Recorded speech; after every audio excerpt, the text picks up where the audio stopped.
25 Epilogue 2. The nights seem deeper to me now that we're at war. Danae's gaze searched north of Erogmador, like someone looking for Drugil or frozen fort. Aldereth looked down, trying to find the right words to calm the Archmage's heart. Danae looked at him with her usual smile. "Excuse me, Aldereth, it's not like an Archmage to show such weakness. We are not warriors, Danae, we are magicians, we are not made to go to war." It is normal to be afraid. The young magician prepared to descend from the watchtower. "Tomorrow I will leave to the north, in front with the blue magicians. Be careful." Danae would have wanted to say something else, but she was more than sure that they could part and never see each other again, and besides, she couldn't hurt him anymore. "If everything goes well, I should come back before the next harvest. Will you go west? I must set out to help Luna with the Dark One's invades. Ulma has been overwhelmed, but as soon as the matter is under control, the 8 of us will meet here in Erogmador to plan a consistent strategy." Aldereth also tried to say something else, but he was already sick of being ignored and his advice being dismissed. "May the gods be with you then, lest the Dark Ones overcome them and find out too late." Danae was annoyed at the words of her captain Aldereth.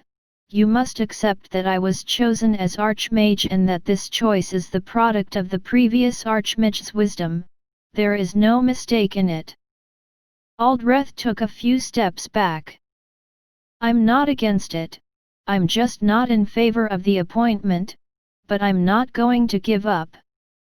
Now if we talk about wisdom, it is clear to me that such a thing was not included in the choice. Do you really think you are a better magician than me?"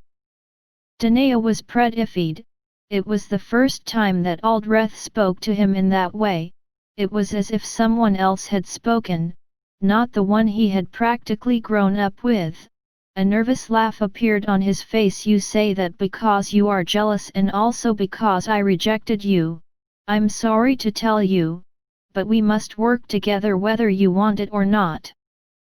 If I wanted to, I would leave this city. Do you really think I need you?" Aldereth advanced towards her, obviously annoyed. He had been holding back for too long from telling her how frustrated he was. "If I stay, it is simply to save their skins, to save you, although in the end what I gain is contempt.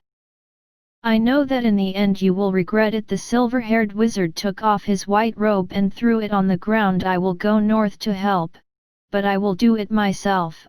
I renounce the order. Tell your father, and if you want to relieve me as captain, tell me immediately and I will be even freer to save your filthy lives." Danae frowned in anger, flushing her cheek. "You are nobody without the power of the order behind you. Stop behaving like a child, pick up your robe and march north, the order needs you." Aldereth immediately understood Danae's words. "The order needs me, that tells me everything. You don't care what happens to me. For your father and for you I have always been a pawn. You can't just abandon me like this," Danae exclaimed in frustration. She could clearly hear her nervous heart pounding in hers. "This is ridiculous, Aldereth. We've been together all our lives." "You are wrong. All my life I have protected you and you have despised me." The wizard turned towards the exit. "But do not worry, I will lead this battle as I had promised and then I will leave." "Good luck, you are going to need it, because when I warned Aldenus, your father, of all this, he preferred to shut up and humiliated me just like you when they chose you Archmage. You know that I am better, you know that I had fought for that."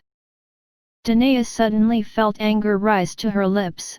"You lie, my father would not do something like that. You lie, you are an ungrateful orphan. Think what you want, I have no reason to lie. Aldereth pulled Danae's tunic and pulled her close to him with force. But stay calm, because as long as I'm by your side you won't die in this war, because of how much I loved you. I promise you that I will not let you die, at least that I can promise you, although I doubt that you deserve such a promise. He released her, and when he saw Danae's beautiful eyes he understood that he had exceeded, but there was no turning back. He had said everything that he kept in his raging and wounded heart. Good luck in Ulma, you will need it. Danae was scared. She had never seen Aldereth act that way. His hands trembled when the magician left his sight. He swallowed, trying to regain his calm. He could not let him go. He was too strong to lose him now that the war began to become more terrible, more bloody, and with several fronts. She thought that perhaps she should not have rejected him, but the truth was that she had never felt love for him. It was difficult for her to explain how things had become so complicated between them since the appointment, although she also had to admit that she herself had used him as battle horse. There was no front on which he had not sent him to fight. She leaned against the wall and felt the loneliness of the depth of the night. Could her indifference do so much harm? Now she just realized that she had treated him as if he were a servant and not as a friend. What have I done? It wasn't hers. She could sketch what he might be feeling, but she couldn't fully understand it, even though deep inside she felt sorrow and it was seeping into tears. The night sheltered her in that place, and the dawn received her without her dream having interrupted her thoughts. Not all night of thinking did she manage to make her find her point of inflection, but she had understood one thing: without him they would not win this war. During the Wizarding Wars, before the Oblivion. If you like our work, do not forget to like it and subscribe to receive notifications of our next stories.